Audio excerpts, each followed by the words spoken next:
सरकार सिर्फ और सिर्फ हमारी पिछली गवर्नमेंट के जो किए हुए काम हैं या स्कीमें हैं उनको बंद करने का काम कर रही है या नाम बदलने का काम कर रही है।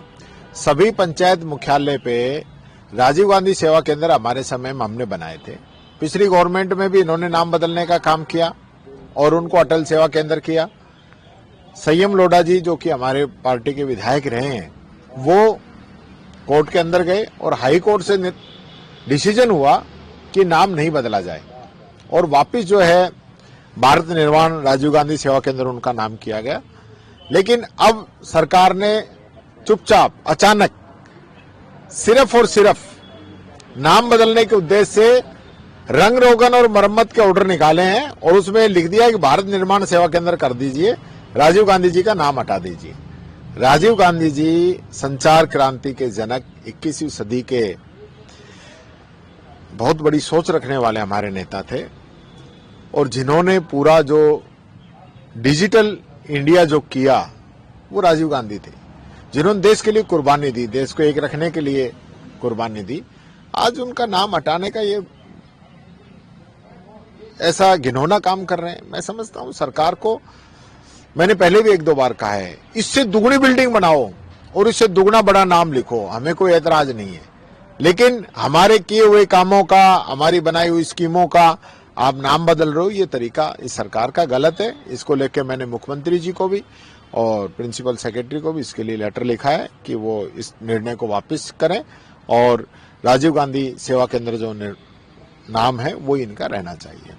कल अंतर उपचुनाव के परिणाम आएंगे, आप क्योंकि काफी पसीना आपने बहा है इन उपचुनावों में, किस प्रकार की उम्मीद है अंता मंगरोल उपचुनाव में आपको कांग्रेस को? देखिए, सरकारी मशीनरी का जितना दुरुपयोग ये सरकार कर सकती थी, हमारे होटलों पे छापे मारे गए, जहां हम रह रहे थे वहां हमारी गाड़ियों को रोका गया, रैली में जो हमारी गाड़ी आ रही थी उनका आरटीओ के द्वारा चालान किया गया और भरसक कोशिश इस सरकार की रही कि ये इस चुनाव के अंदर हमें डिफीट कर सके, मात दे सके। लेकिन मैं समझता हूं हमारे कैंडिडेट का जो व्यवहार था, जो उनके किए हुए काम थे, हमारी सरकार की योजनाएं थी, उन सब को लेकर जनता के अंदर रुचि थी और लोगों ने अच्छे मन से भाई जी को वोट डाला है। और कल जब रिजल्ट आएगा मैं समझता हूं अच्छा समाचार सुनने को मिलेगा और कांग्रेस प्रत्याशी अच्छे वोटों से वहां से चुनाव जीतेंगे। फसल जो हुई है उसको खुद ही अपने हाथों से तबाह कर रहे हैं, क्या कारण है? देखिए, किसान की आमदनी दुगनी करने का जुमला इन लोगों ने दिया और बहुत बड़े बड़े सपने किसान को दिखाए। किसान को समर्थन मूल्य पे फसलें खरीदने का भी वादा किया, किसान को किसान सम्मान निधि 12,000 रुपए देने का भी वादा किया। लेकिन आज हालत ये है कि किसान जो है खून के आंसू रो रहा है। अलवर के अंदर तो प्याज जो है किसान को रुला रही है। अलवर के अंदर मुख्य जो फसल है वो किसानों की प्याज है और पूरी साल की कमाई वो इस पे लगाते हैं, पूरी मेहनत इस पे करते हैं और उसके बावजूद उसका दाम नहीं मिल पा रहा है। 5-7 रुपए किलो, 10 रुपए किलो तक मुश्किल से प्याज बिक रही है और लागत उस पर ज्यादा आ रही है। जो मंडी तक लाने का किराया है या कट्टे खरीदने का जो पैसा है या लोडिंग अनलोडिंग है वो भी नहीं निकल पा रहा है। इसकी वजह से लोग प्याज को नदी के अंदर फेंक रहे हैं, खड़ी फसल की जुताई कर रहे हैं और सरकार का कोई नुमाइंदा उससे जाके बात नहीं कर रहा, उसको कोई सब्सिडी देने की बात नहीं कर रहा, भावांतर देने की बात नहीं कर रहा।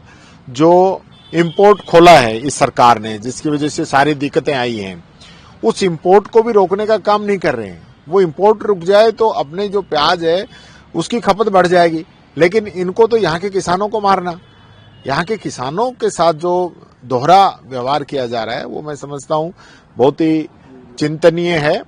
और मैं कहना चाहूंगा प्याज की जो फसल है उसका बहुत बड़ा नुकसान अलवर के अंदर हो रहा है। सरकार को तुरंत इस पे कदम उठाने चाहिए, नहीं तो किसान जो है बहुत ही आक्रोशित है और इसके लिए बहुत ही जल्दी आंदोलन भी कर सकता है।